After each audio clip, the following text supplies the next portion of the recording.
Obviously, nothing's going to bring our brother or Anna back, but at least he's never going to be able to do this to another person again. Now at 6, a former TikTok influencer is found guilty of first-degree murder. The sentence he now faces. Plus, the plan's up for discussion today that could add a lot more housing in some popular neighborhoods. And a local push to stop the gas tax increase. You're watching CBS 8 Mornings at 6. And we are going to start this hour here following breaking news out of the Mission Valley area.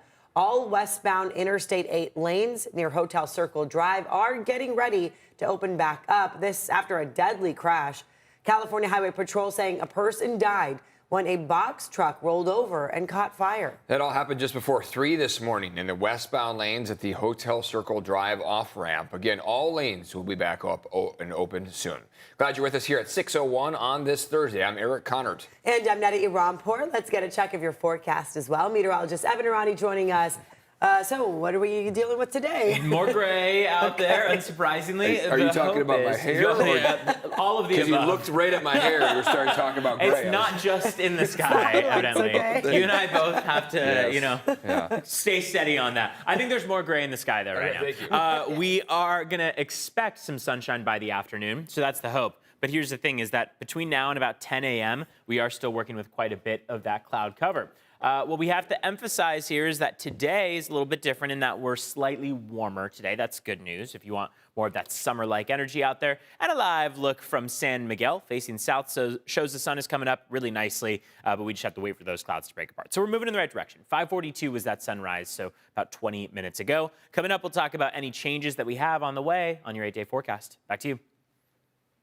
Guilty of the crime of murder in the first degree. A local former TikTok influencer has been found guilty on 2 counts of first-degree murder for killing his estranged wife and her friend. It happened in an East Village apartment in October of 2021.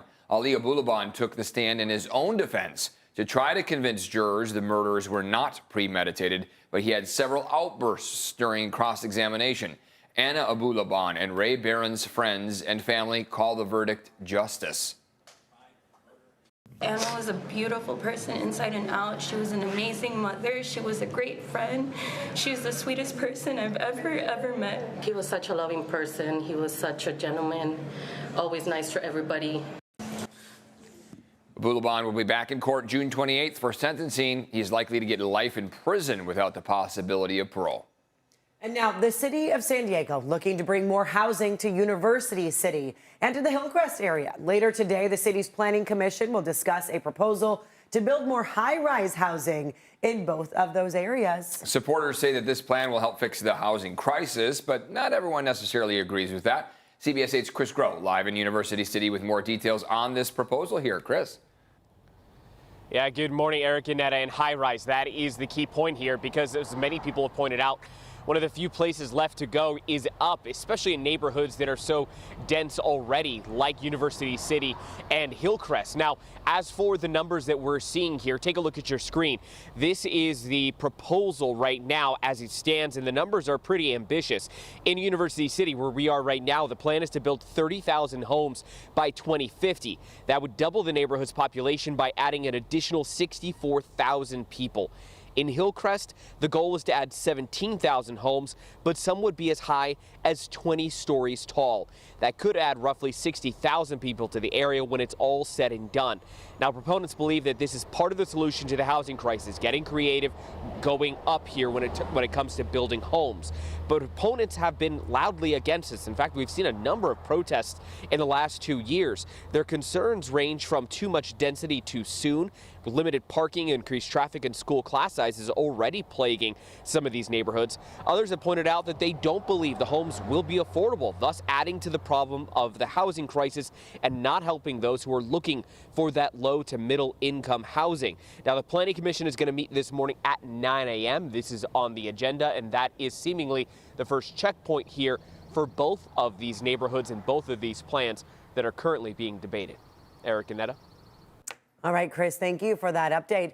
New this morning, state lawmakers have allocated $1 billion of the budget to continue a program to combat homelessness. This after a group of California mayors led by San Diego Mayor Todd Gloria demanded continued funding to the Homeless Housing Assistance and Prevention Program. Mayor Gloria says this has, quote, brought a sigh of relief to our coalition of mayors whose cities who rely on this funding to get homeless Californians off the streets. Today, the first affordable housing community built on county excess land is opening up. It's a new 127-unit development in Linda Vista. The housing is tailored to low-income seniors. It's exciting to have my own place like this that I can afford, which on my income is a miracle by itself. And I can take care of myself and not be such a burden on anybody. Well, all units are taken right now, but the county says there will be 10 more affordable housing communities on their excess land. California's gas tax is about to jump again. This morning, the San Diego County supervisor is trying to stop it. The tax will increase 2 cents on July 1st to a total of 59.6 cents per gallon to around 60 cents. That money is used for road repairs. Today, Supervisor Jim Desmond will talk about a board letter that intends to stop the increase in our county. Right now, gas prices have been decreasing, but still over $5. Today's price, $5.07 for a gallon of regular in San Diego. It was $5.35 a month ago. It's still way higher than the national average of $3.57. By the way, as we told you recently, California is studying a new road charge to charge you for the miles you drive. That would replace the gas tax since more people are driving electric vehicles. Oh, okay. Now it's 6:06. They always find a way. Always. Yes, I know. And it will always go up. Electric. That's just what enough. I've come to. Yes. Congratulations on your EV. Now you can pay up. Yes. They'll always find a way. You know? they do. They're like, They're very oh, you're not creative. using We're gas? saving Oh, some well, money. don't you worry. We'll figure something out for Exactly. you. Yeah.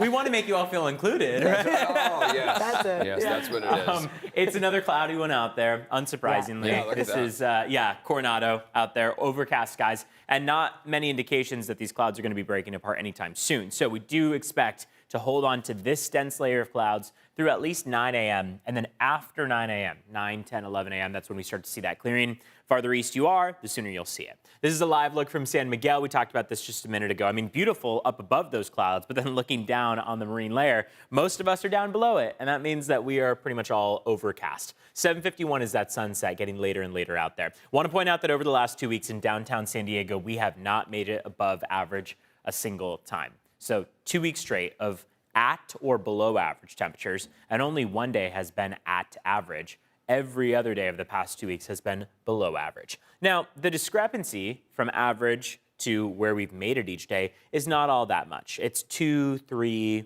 maybe 5 degrees at the most, but still just goes to show that for the second half of May, and now as we start off the month of June likely, we will be moving in that direction, which will be cooler than normal temperatures, cloudier skies in the morning, afternoon hours, we get a bit of sunshine, but it's touch and go out there. So we made it to 66 yesterday. We're going for about 68, maybe 69 degrees this afternoon. Satellite radar imagery showing us that we are in good company all the way up through Orange County, LA County. They've all got the clouds too to kick off the day. So it's not just us. Afternoon highs are going to be in the 60s and 70s, but here's where we're at as you walk out the door right now. 59 degrees right now in Oceanside, 57 in Encinitas, downtown San Diego at 60. Good morning to Chula Vista at 59 degrees. Let's check in on traffic. It's 6:08 right now, and we are still seeing some pretty decent backups on the 8 and the 163. So I want to zoom in. This is where we were reporting earlier on the fatal crash that took place.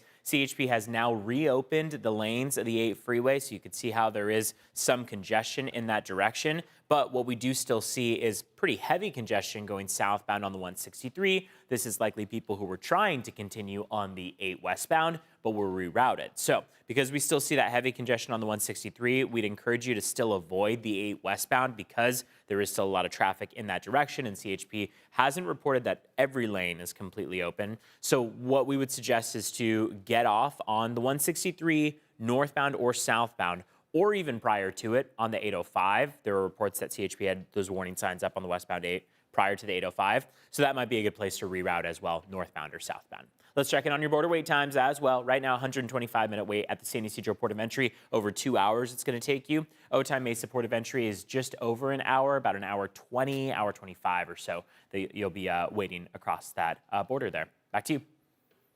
As you sweat, your pores open up, and the PFAS chemicals that are directly in this textile will absorb into your skin. Still had to push to protect firefighters from forever chemicals. Plus, could cell phones be banned at California schools? I'm pulling into my doctor's office, actually. The moment that shocked a judge in court. And as we go to break, CBS 8 celebrating the return of the San Diego County Fair on June 12th by giving you a chance to win one of 24 packs of tickets to the fair. Yeah, we're giving away 20 prizes here. Get ready to go retro, as this year's fair will highlight the yesteryears of the 50s through the 90s. You heard that? They call that retro. Enter at cbs8.com/contest.